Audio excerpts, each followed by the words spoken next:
মদিনার বাজার দিয়ে নবীজি যাচ্ছেন, নবীজির একটা ওঁট পছন্দ হয়েছে। তো নবী ওঁটের মালিকের কাছে গিয়ে জিজ্ঞেস করলেন, ভাইয়া এই ওঁটটার দাম কত? ওই দামাদামি হলো, নবী সে দামে কিনতে রাজি হলেন, কিন্তু নবীর কাছে তখন অর্থ ছিল না। তখন নবীজি ওনাকে বললেন, আপনি আমাকে ওঁটটা দেন, আমি এখনই গিয়ে আপনার সেই প্রাপ্যটা পাঠিয়ে দিচ্ছি। ওঁটের মালিক ওনাকে ওঁটটা দিয়ে দিলেন। আশেপাশে যারা ওঁটের মালিক ছিল সবাই জিজ্ঞেস করতেছে, এই পাগলা, তুমি কি যাকে ওঁট দিয়েছো তাকে চিনো? বলে যে না। নাম জানো? বলে যে না। পরিচয় জানো? বলে যে না। ঠিকানা জানো? না। তো তুমি যে ওঁটটা দিয়ে দিলা, উনি যদি ওঁটের টাকাটা না ফাটায় তখন তো তুমি লসের মধ্যে চলে যাবা। সে ওঁটের মালিক বলে, এত সুন্দর নুরানি চেহারাওয়ালা কখনো বাটপার হতে পারে না, কখনো চিটার হতে পারে না, কখনো মিথ্যুক হতে পারে না। ওনার চেহারা দেখেই তো আমি ওঁট বিক্রি করার আগে মনটাই বিক্রি করে দিয়েছি, মনটাই বিক্রি করে দিয়েছি, মনটাই বিক্রি করে দিয়েছি। তোমরা যাই বলো, আমার মন বলে উনি আসবেই আসবে, টাকাটা পাঠাবেই পাঠাবে। এই কথা বলতে না বলতে কিছুক্ষণ পরে নবীজির একজন সাহাবা এসে বলছেন, একটু আগে একজনে ওঁট নিয়ে গিয়েছেন কাছ থেকে, ওঁটের মালিকটাকে একটু দেখতে চাই। উনি বলে যে আমার থেকে।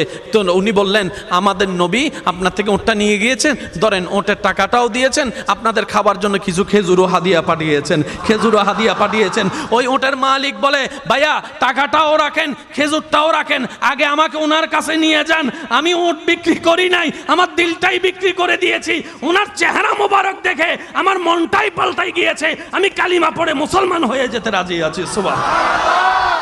जिसका कोई सानी नहीं वो नबी हमारा है, मुस्तफा की अजमत का हद ही ना किनारा है। आशिक बोले लम याति नजीरु कफी नजरिन मिसले तुना शुद्ध पैदा जाना। চিৎকার দিয়ে বলেন না সুবহানাল্লাহ। ওই নবীটা কাদের নবী? হয় নাই, সবার আওয়াজ বলেন, ওই নবীটা কাদের নবী? আমাদের কি ভাগ্য সেই নবীর উম্মত হতে পেরেছে। আর একটু জোরে। প্রত্যেকটা বান্দাকে আল্লাহ জীবনে একবার সুযোগ দেয়, সে যে ধর্মেরই হোক একবার সুযোগ আল্লাহ দিবেই দিবে, কিন্তু সুযোগটা কখন আসবে আল্লাহ জানায় না।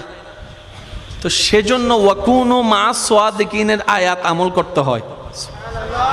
আর একটু জোরে বলি না সুবহানাল্লাহ।